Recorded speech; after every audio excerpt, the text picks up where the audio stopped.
Oi, pessoal, boa noite. Tudo bem com vocês? Saudades das nossas aulas presenciais. Hoje nós vamos ter aula de bioquímica e nós vamos conhecer mais as proteínas, tá certo? Vamos conceituá-las, nós vamos conhecer mais da questão estrutural dessas proteínas, certo? Correlacionando com a bioquímica. Então, vamos lá. Essas proteínas, elas são as macromoléculas biológicas mais abundantes nos seres vivos. Então, são as macromoléculas que a gente encontra em maior quantidade nos organismos vivos, certo? Elas ocorrem em todas as células e em todas as partes das células, estão presentes, ok? Principalmente com relação estrutural. Elas controlam praticamente todos os processos que ocorrem dentro de uma célula, certo? Atividade enzimática, a gente vai ver isso aí mais a fundo, mais na frente, certo? Na verdade, esse slide eu já tinha trago para vocês, foi da aula de aminoácidos e peptídeos, mas aí eu achei interessante trazer agora para a gente dar uma recapitulada, certo? Elas exibem uma diversidade de funções, nós também vamos conhecer todas essas funções, as funções das proteínas do nosso organismo, na natureza, certo? E essas proteínas, elas podem ser compostas por centenas de aminoácidos, como a gente já viu também, cada um deles podendo estar representado mais de uma vez, certo? Então, numa estrutura de uma proteína, um aminoácido ele pode se repetir diversas e diversas vezes, tá bom?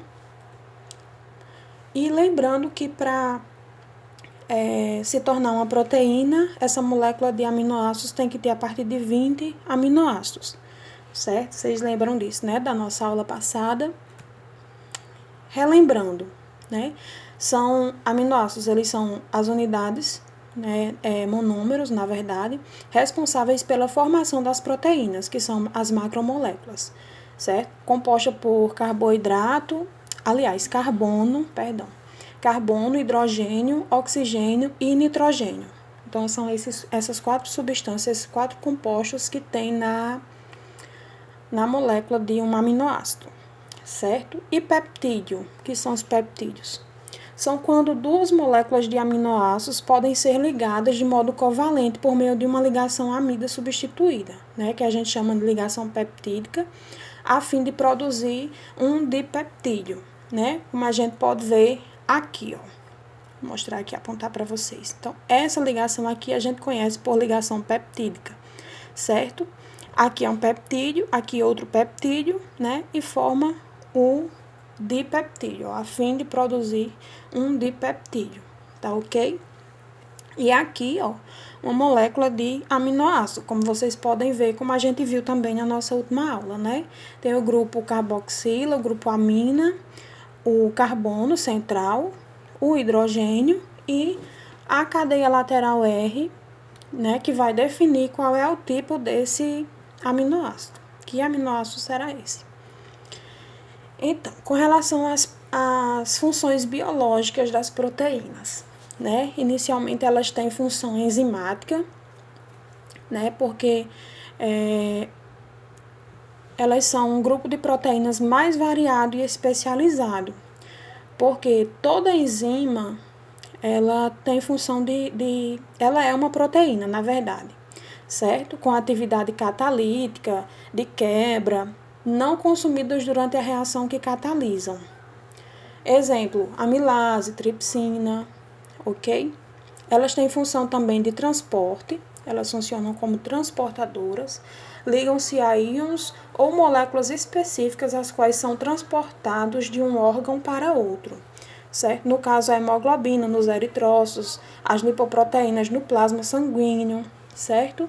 Um exemplo muito claro dessas proteínas de transporte é a albumina e a hemoglobina. E no caso das enzimas, a gente tem a amilase, a tripsina, certo? Temos também vários tipos. Ainda com relação às funções biológicas dessas proteínas, elas podem ser proteínas contráteis ou de motilidade, né? Que na verdade é a capacidade que essas proteínas têm de se contrair, mudar de forma, certo? Ou se deslocarem de um lugar para outro. Um exemplo claríssimo é a actina e miosina, né? Que a gente conhece muito bem, do músculo esquelético. Elas são as responsáveis pela contração muscular. E tem também a tubulina, presente nos microtúbulos dos cílios e flagelos. Ok?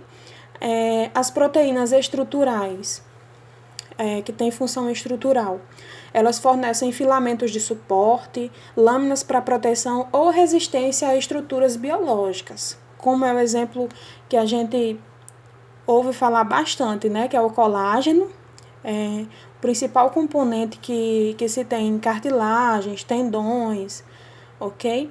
E a queratina, presente nos cabelos e nas unhas. Por isso que quando a gente às vezes nota o cabelo quebradiço, unha fraca, a primeira coisa que às vezes o médico ou nutricionista começa a suplementar é a queratina, tá bom?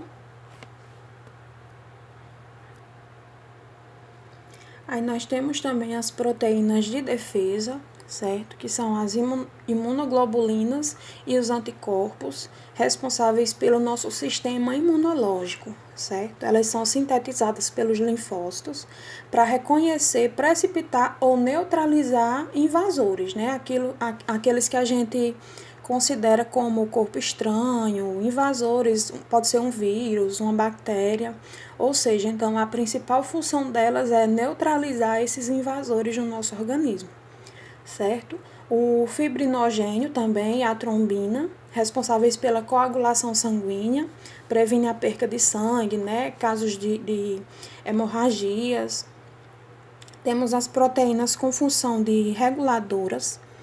Então, essas proteínas reguladoras são os hormônios, né? Nada mais, nada menos que os hormônios. Eles regulam a atividade fisiológica no nosso organismo. E um exemplo muito comum é a insulina, certo? Que ela é responsável principal pelo metabolismo dos açúcares, né? Produzido no pâncreas, que tem a função de quebrar os açúcares consumidos ou ingeridos. E temos ainda as proteínas nutritivas, né? Como o próprio nome já diz, elas têm a capacidade de nutrir. E as principais são principalmente as proteínas de alto valor biológico, certo? Que tem essa siglazinha aqui, ó, no cantinho vocês estão vendo, AVB, alto valor biológico, certo? As principais são a gliadina, que está presente no trigo, a albumina no ovo e a caseína presente no leite, tá ok?